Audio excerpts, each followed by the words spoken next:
तो आज हम डिस्कस करने वाले हैं इक्विलिब्रियम कांस्टेंट के पी, के सी, के एन, के एक्स एंड देयर रिलेशनशिप। के पी पार्शियल प्रेशर पर बेस्ड इक्विलिब्रियम कांस्टेंट, के सी कंसंट्रेशन पर बेस्ड इक्विलिब्रियम कांस्टेंट, के ए इक्विलिब्रियम कांस्टेंट और के एक्स है मोल फ्रैक्शन पर इक्विलिब्रियम कांस्टेंट। सभी के आपस में कोरिलेशंस देखते हैं, किस प्रकार के कोरिलेशंस आते हैं। पर उससे पहले ये देखते हैं कि पर्टिकुलर कोई भी जो साम्यावस्था स्थिरांक होते हैं उनकी टेम्परेचर, प्रेशर और कंसंट्रेशन पर उसके अमाउंट का डिटर्मिनेशन किस प्रकार से किया जा सकता है। Equilibrium constant and their quantitative dependence on temperature, pressure and concentration, तीनों पर आधारित किस प्रकार की डिपेंडेंसी आती है। इस पर बीच में वांट ऑफ आइसोथर्म का आपको इक्वेशन मिलेगा, दो अलग अलग पर आधारित टेम्परेचर पर बेस्ड आपको अलग वांट ऑफ आइसोथर्म मिलेगा। टेम्परेचर के बाद प्रेशर पर बेस्ड और कंसंट्रेशन पर बेस्ड अलग अलग प्रकार के वांट ऑफ आइसोथर्म आते हैं। सवाल टाइटल को लेके भी डायरेक्ट पूछा जा सकता है या उस इक्वेशन को देकर इसे लिखिए और सिद्ध कीजिए करके भी आपको क्वेश्चन आ सकता है। सपोज हमने एक केमिकल रिएक्शन दिया हुआ है। केमिकल रिएक्शन आपका ए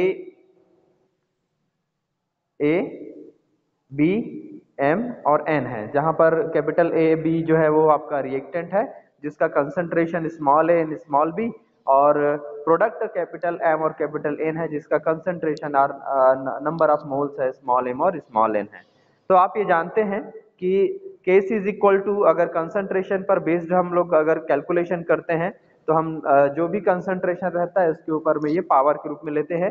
कई बार हम लोग जो है ब्रैकेट को ना देकर इसकी जगह में कैपिटल सी का यूज भी करते हैं, आपको याद रखना पड़ेगा। इसको कैपिटल सी के रूप में भी यूज करके इस प्रकार से लिखा जा सकता है और ये भी चलेगा। तो ये इसलिए कंसंट्रेशन बेस्ड है इसलिए के सी कहलाएगा। और अगला जो के पी है ये एक्चुअल में बेस्ड है प्रेशर पर बेस्ड है, इसलिए केपी कहलाता है और केपी के नाम से जाना जाता है जहां पर। और तीसरा आता है ए जो एक्टिव मास पर बेस्ड है, सक्रिय मात्रा पर आधारित है, इसलिए इसे के ए करके लिखा जाता है। और लास्ट है आपका के एक्स करके जो लिखा गया है वो मोल फ्रैक्शन पर बेस्ड है, इसलिए इसे के एक्स करके लिखा जाता है। तो चीजें सबके लिए अलग अलग तरीके से डिफाइन की जाती है। मोल फ्रैक्शन पर बेस्ड होगा तो अलग तरीके से डिफाइन होगा, एक्टिव मास पर बेस्ड होगा तो अलग तरीके से डिफाइन होगा, गैसेस है तो पार्शियल प्रेशर पर बेस्ड होगा तो केपी के रूप में डिफाइन किया जाएगा, और नॉर्मल सॉल्यूशन है तो केसी के रूप में इसे डिफाइन किया जाता है। इस प्रकार से चारों मान आपको पता होना चाहिए। अब अगला आता है सबसे पहला पॉइंट कि इक्विलिब्रियम कांस्टेंट का टेम्परेचर डिपेंडेंसी क्या कंडीशंस कहलाती है। टेम्परेचर डिपेंडेंसी के लिए आपको सबसे पहले बताना होता है, सपोज मान लो हमारे पास स्टैंडर्ड फ्री एनर्जी जी और एब्सोल्यूट टेम्परेचर के बीच और इक्विलिब्रियम कांस्टेंट के बीच में कोरिलेशन है, ये हम पहले जानते हैं। Del G zero is equal to minus R T log K P, ये पहले से हम जानते हैं, ये हम निकाल चुके हैं। Del G zero is equal to minus R T log K P. यहाँ पर हमने जो लॉग लिया हुआ है वो नेचुरल लॉग है एल एन, और के पी आपका पार्शियल प्रेशर या गैसेस के लिए इक्विलिब्रियम कांस्टेंट है। के पी आपको याद रखना पड़ेगा, ठीक है। अगर हमने क्वेश्चन नंबर फर्स्ट का डिफरेंशिएशन किया अगेंस्ट द टी, टेम्परेचर के अगेंस्ट हमने क्या किया, अवकलन किया, तो अवकलन करने पर हम देखेंगे जहां जहां पर टी का पोर्शन नहीं वहां पे डेल अपॉन डेल टी आएगा क्योंकि वो डेरिवेटिव के फॉर्म में है, इसलिए। और दूसरा, इसे कांस्टेंट प्रेशर पर हमने क्या किया है, डिराइव किया है, टी के विथ रिस्पेक्ट में और कांस्टेंट प्रेशर के साथ। तो कांस्टेंट प्रेशर के साथ लेंगे तो ये वाला सेक्शन से किसका आंसर क्या जाएगा, del del upon del T del G का यूज, और P इज इक्वल टू, अब इसमें दो चीजें हैं, एक तो Kp भी है और दूसरा T भी है। अब R तो कांस्टेंट है तो R तो बाहर हो जाएगा। तो आप तो अवकलन का फॉर्मूला जानते हैं कि अगर दो हमारे पास डेरिवेटिव है तो एक डेरिवेटिव का जब हम लोग अवकलन करते हैं तो दूसरा डेरिवेटिव कांस्टेंट होता है, और दूसरे डेरिवेटिव का अवकलन करते हैं तो पहला डेरिवेटिव क्या रहता है, कांस्टेंट रहता है। इस पूरे केस में माइनस आर जो है वो कांस्टेंट रहेगा, ये मान के चलिए। माइनस आर को आप या तो पूरा बाहर निकाल दीजिए या तो दोनों को एक साथ रहने दीजिए। तो माइनस आर को अलग करने पर टी और लॉग के पी बचा। जिस समय टी का डेरिवेशन होगा उस समय के पी क्या रहेगा, बाहर रहेगा।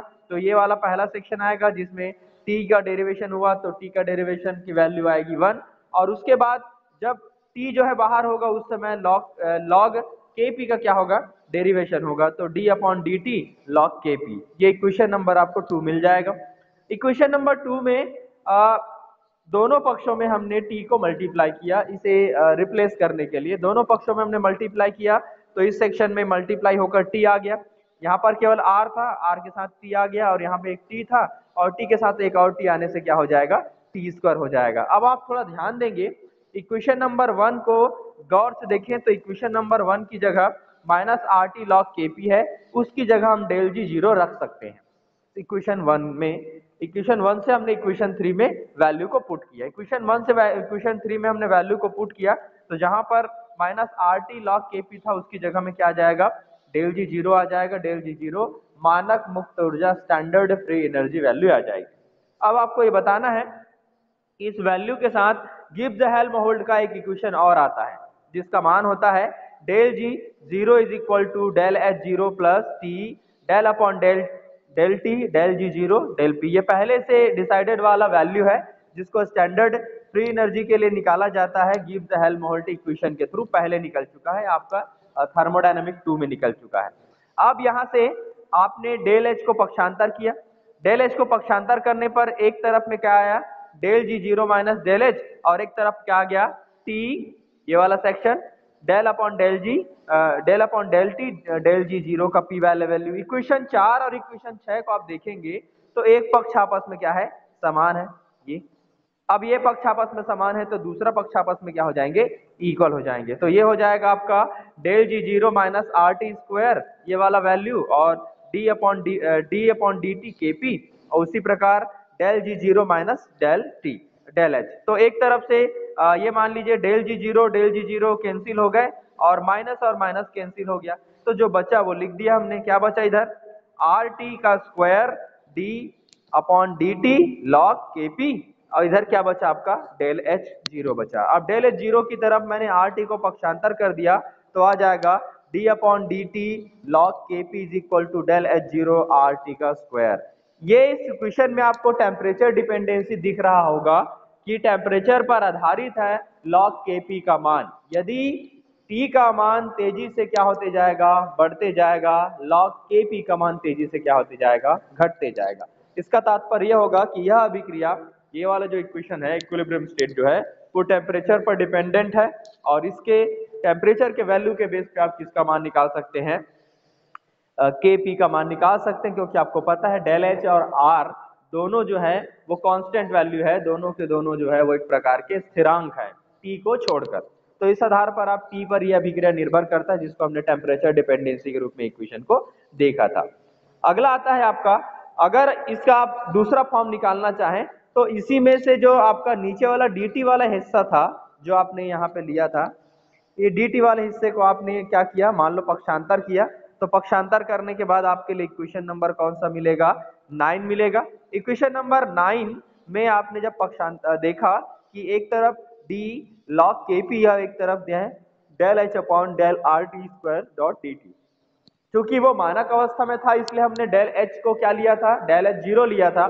लेकिन अगर हम सामान्य प्रकृति में देखना चाहें, नॉर्मल स्टेट में देखना चाहें, रिवर्सिबल में देखना चाहें, इक्विलिब्रियम या स्टैंडर्ड स्टेट में ना देखना चाहें, तब की स्थिति में डेल एच जीरो की जगह हमने डेल एच रखा। तो डेल एच रखने पर हमें इक्वेशन नंबर क्या मिलेगा, 9 मिलेगा। जब सामान्य स्थिति में रख रहे हैं तो हमने बताया कि क्वेश्चन नंबर 9 को दो अलग अलग स्थिरांकों के बीच में इंटीग्रेशन करने पर Kp1 से लेकर Kp2 और दो अलग अलग टेम्परेचर T1 से लेकर T2 के बीच में क्या किया, समाकलित किया, इंटीग्रेटेड किया, समाकलन किया। तो समाकलन करने के लिए हमने दो अलग अलग रेंजेस लिए, स्थिरांक की जगह में Kp1 और Kp2 लिया और टेम्परेचर की जगह में T1 और क्या लिया, T2 लिया। अब ये समीकरण जो 9 था उसका समाकलन इस रेंजेस में करेंगे तो समीकरण आपको 10 दिखाई देगा। अब चूंकि आपको पता है लॉग का डी लॉग Kp था, तो डी लॉग Kp के लिए आप जब मान रखेंगे इस वैल्यू को तो इसमें मान आपके लिए आ जाएगा, जब आप समाकलन करेंगे तो डी लॉग Kp की वैल्यू को सॉल्व करने पर आपको मिलेगा log Kp2 minus log Kp1। क्योंकि आपको पता है d के साथ लॉग Kp है तो लॉग Kp इसका क्या आएगा, आंसर आएगा। तो log Kp के जगह में एक बार Kp2 रखोगे और एक बार Kp1 रखोगे। तो पहले Kp2 रखोगे और बाद में Kp1 रखोगे। उसी के प्रकार डेल एच अपॉन आर जो है वो कांस्टेंट की तरह बिहेव करेगा, बाहर आ जाएगा, तो केवल बचेगा 1/t²। 1/t² का समाकलन आपको पता होगा -1 क्या होता है, t होता है। तो -1/t में से माइनस मैंने बाहर निकाल दिया, अंदर बचा 1/t। अब t की जगह में एक बार आपको t2 रखना है और एक बार आपको t1 रखना है। तो minus del H upon R में एक बार t2 रखने पर आ जाएगा 1/t2 माइनस 1 क्या आ जाएगा, t1 आ जाएगा। इसके बाद माइनस का गुणा आप अंदर करते हैं मान लो, तो t1 पहले आ जाएगा, t2 बाहर चला जाएगा। माइनस का गुणा मैंने अंदर कर दिया तो t1 पहले आ गया, t2 कहाँ चला गया, बाहर चला गया। अब जो नॉर्मल लॉग है, नेचुरल लॉग है, उसकी जगह मैंने log 10 लिया। तो log 10 बेस लेने पर आपको पता होगा 2.303 का क्या हो जाता है, मल्टीप्लाई हो जाता है। तो 2.303 का मैंने क्या किया, मल्टीप्लाई किया। मल्टीप्लाई करने के बाद उसे क्या कर दिया, दूसरी ओर में पक्षांतर कर दिया, तो एक मुझे नया समीकरण मिला, log Kp2 upon Kp1 is equal to del H upon 2.303 R. तिर्यक गुणा करने पर ये नया फॉर्म दिखेगा, T2 minus T1 upon T1 T2। ये भी वॉन हॉफ का इक्वेशन का नया है। यहाँ पर भी आपको दो अलग अलग टेम्परेचर पर डिपेंडेंट दिखेगा, दो अलग अलग प्रकार का कांस्टेंट P1 और P2, Kp1 और Kp2। मतलब अगर केवल एक टेम्परेचर दिया हो तो इससे पहले वाला इक्वेशन नंबर आप 8 देख लेंगे, और अगर आपको दो अलग अलग टेम्परेचर पर डिपेंडेंट दिखाई दे रहा है तो आप इक्वेशन नंबर 11 का उपयोग करेंगे। इस प्रकार दो इक्वेशन है जिसमें कोई इक्विलिब्रियम कांस्टेंट जो है टेम्परेचर पर डिपेंडेंट है, एक बार सिंगुलर टेम्परेचर पर और एक बार टेम्परेचर के दो अलग अलग रेंजेस के रूप में। अगला आता है, अब वन टॉप का समीकरण हमको अभी Kp के रूप में निकाला है। अब इसी वन टॉप समीकरण को हमें Kc के फॉर्म में लाना है। जहां पर आपको Kp दिखाई दे रहा है उसकी जगह में क्या लाना है, Kc लाना है, मतलब कंसंट्रेशन पर आधारित लानी है। अभी जो हमने इक्वेशन बताया वो गैसेस स्टेट के लिए अप्लाई होगा, लेकिन वो कंसंट्रेशन मतलब लिक्विड स्टेट के लिए अप्लाई नहीं होगा।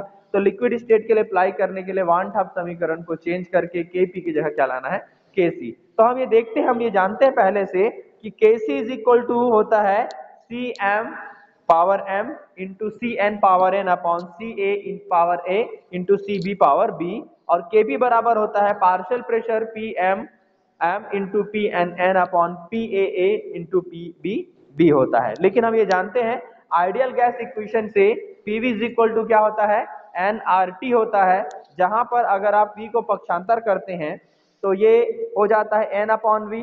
अगर आप फॉर्मूला देखेंगे तो कंसंट्रेशन इज इक्वल टू होता है पर्टिकुलर वॉल्यूम में उपस्थित मोलों की संख्या। इसका मतलब C इज इक्वल टू क्या हो जाता है, concentration is equal to n upon V हो जाता है। तो n अपॉन वी की जगह में क्या रखने पर, C रखने पर, तो P इज इक्वल टू हो जाएगा CRT।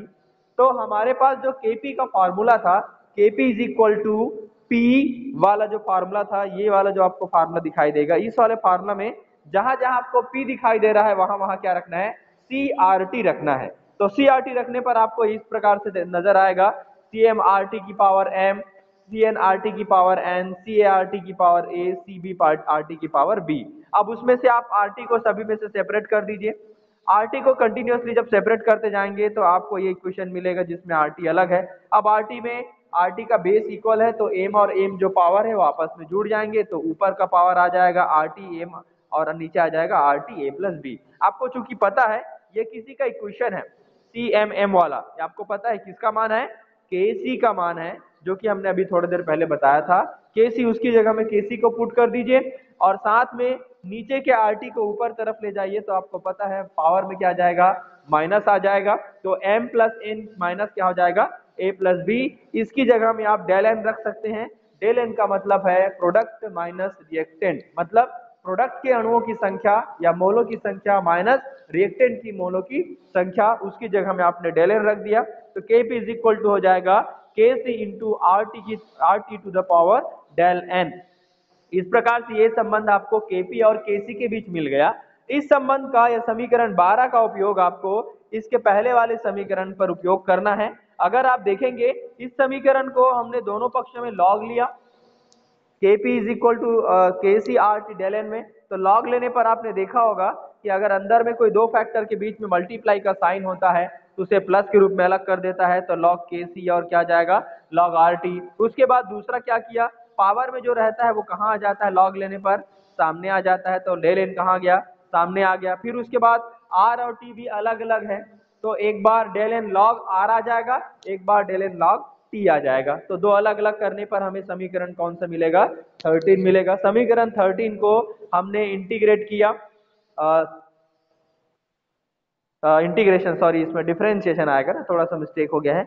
यहाँ पर इसकी जगह हमने क्या किया, डिफरेंशिएशन किया with the respect of temperature. ताप के अगेंस्ट हमने क्या किया, इसका अवकलन किया।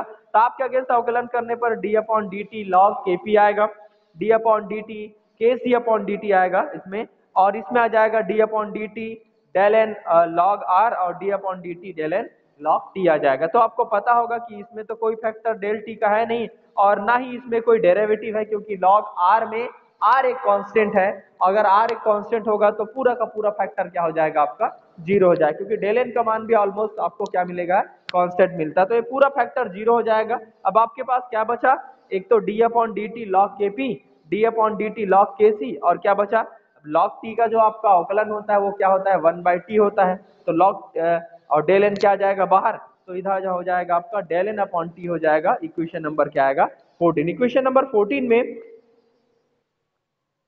इक्वेशन नंबर 14 में आपने जस्ट 7 नंबर का डेरिवेशन आपको पता होगा, जो हमने लास्ट वाले स्लाइड्स में, इसके पहले वाले स्लाइड्स में देखा था, प्रीवियस वाले में, कि d upon D t log Kp is equal to होता है del H zero upon R T का स्क्वायर। ये पहले इक्वेशन नंबर 7 में था।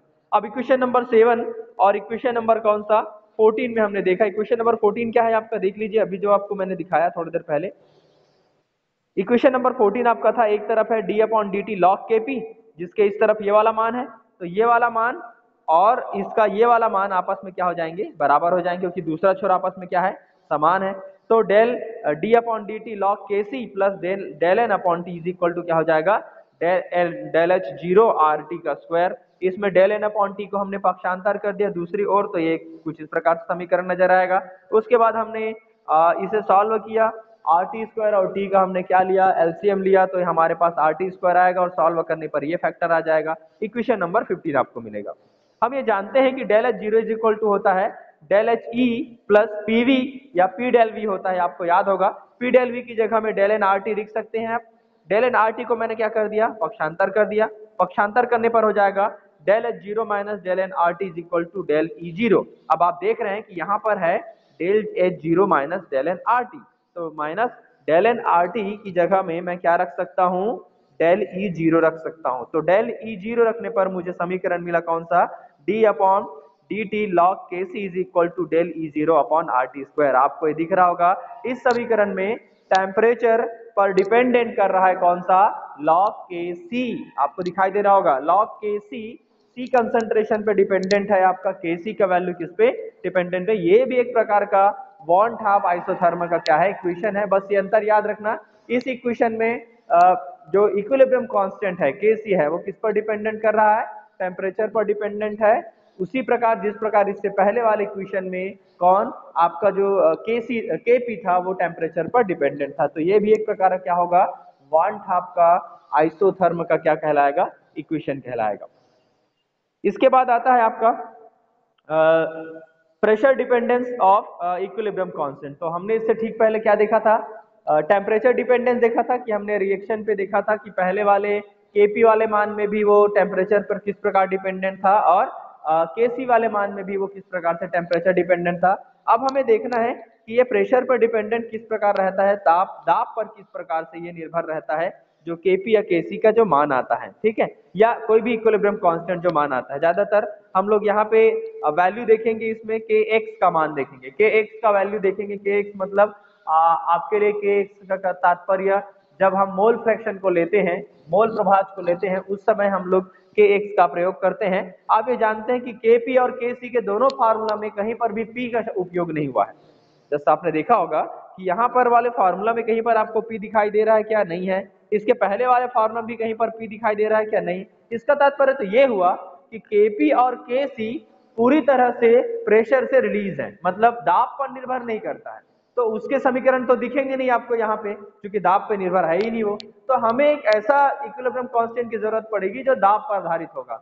तो इसमें एक्टिव मास वाला भी इसकी कैटेगरी में नहीं आएगा, क्योंकि एक्टिव मास वाला भी कंसंट्रेशन पर बेस्ड होता है। तो एक चीज ही बचा, वो है कौन सा, मोल फ्रैक्शन, Kx या Ka ज्यादातर लिखते हैं। तो मोल फ्रैक्शन वाला जो Kx आपको जो इक्विलिब्रियम कांस्टेंट दिखाई देगा वो किस पर आधारित होता है, दाब पर आधारित होता है। तो जहां पर आप RT का उपयोग करते थे उसकी जगह पे यहाँ पे एक नया फैक्टर आता है, कौन सा, P। हालांकि इसका डेरिवेशन भी उसी प्रकार निकाला जा सकता है जैसा किसका निकाला गया था इससे ठीक पहले, Kp is equal to KC RT to the power del n। ये वैसे ही कैलकुलेट करके निकाला जा सकता है, उसी प्रकार का कोरिलेशन है।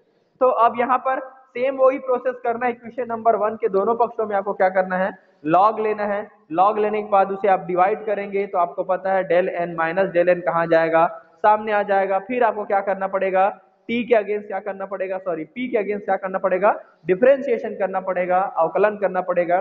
पी के अगेंस्ट डिफरेंशिएशन करने पर ये वाला वैल्यू जो है, चूंकि Kp एक प्रकार का कांस्टेंट कहलाएगा और पी के अगेंस्ट क्या कर रहे हैं, अवकलन कर रहे हैं, तो तय रहेगा कि यहाँ पे Kp का मान क्या हो जाएगा, आपका 0 हो जाएगा। तो आपके पास केवल क्या बचेगा, d upon dp at constant temperature T is equal to minus del n, और log p का आपको पता है अवकलन क्या होगा, 1 अपॉन p होगा। मतलब क्या जाएगा, डेल n अपॉन क्या हो जाएगा, p हो जाएगा। अब आपको पता है डेल n अपॉन p की जगह मैं रिप्लेस कर सकता हूँ RT कैसे, ये तो आपको पता होगा कि PV is equal to nRT होता है, और वहां से आप V को पक्षांतर करते हैं तो वो n अपॉन V की जगह, या इसको रिवर्स करने पर आपको ये समीकरण मिलेगा। इसी समीकरण को मैंने क्या कर दिया, पुट कर दिया, तो माइनस क्या जाएगा, डेल V बार अपॉन क्या जाएगा, RT। इसका मतलब ये कि इस समीकरण में आपको क्या नजर आ रहा है, टेम्परेचर डिपेंडेंट नजर आ रहा है x पर, ठीक है। लेकिन आप ये जानते हैं इस इक्वेशन में कि डेल n अपॉन प्रेशर पर डिपेंडेंस है, कौन सा वाला वैल्यू आपका, कौन सा, केस वाला। इस इक्वेशन से आपको तो क्लियर दिख रहा होगा कि दाब पर आधारित है, दाब पर भी आधारित है, और Kx जो आपको दिखाई दे रहा है वो किस पर भी आधारित है, आपका ताप पर भी आधारित है। इक्वेशन नंबर 3 आपको टेम्परेचर डिपेंडेंस क्या कहलाएगा, इक्विलिब्रियम कांस्टेंट कहलाएगा। इसके बाद अगला जो आता है वो है कि जितने प्रकार के आपके साम्यावस्था स्थिरांक होते हैं, Kp, Kc, Ka और Kx, इनका आपस में क्या निकालना है, संबंध निकालना है। किस प्रकार से निकालेंगे संबंध, इस पर हम ठीक थोड़ी देर में चर्चा करते हैं। अभी ये तो आपको एक संबंध पहले से पता होगा, Kp और Kc का संबंध, जो मैंने ठीक इससे थोड़ी देर पहले वाले वैल्यू में निकाला था कि Kp इज इक्वल टू क्या होता है, Kc डॉट क्या होता है, RT डेल n होता है, ठीक है। ये वाला मैंने आपको पहले ही बताया था।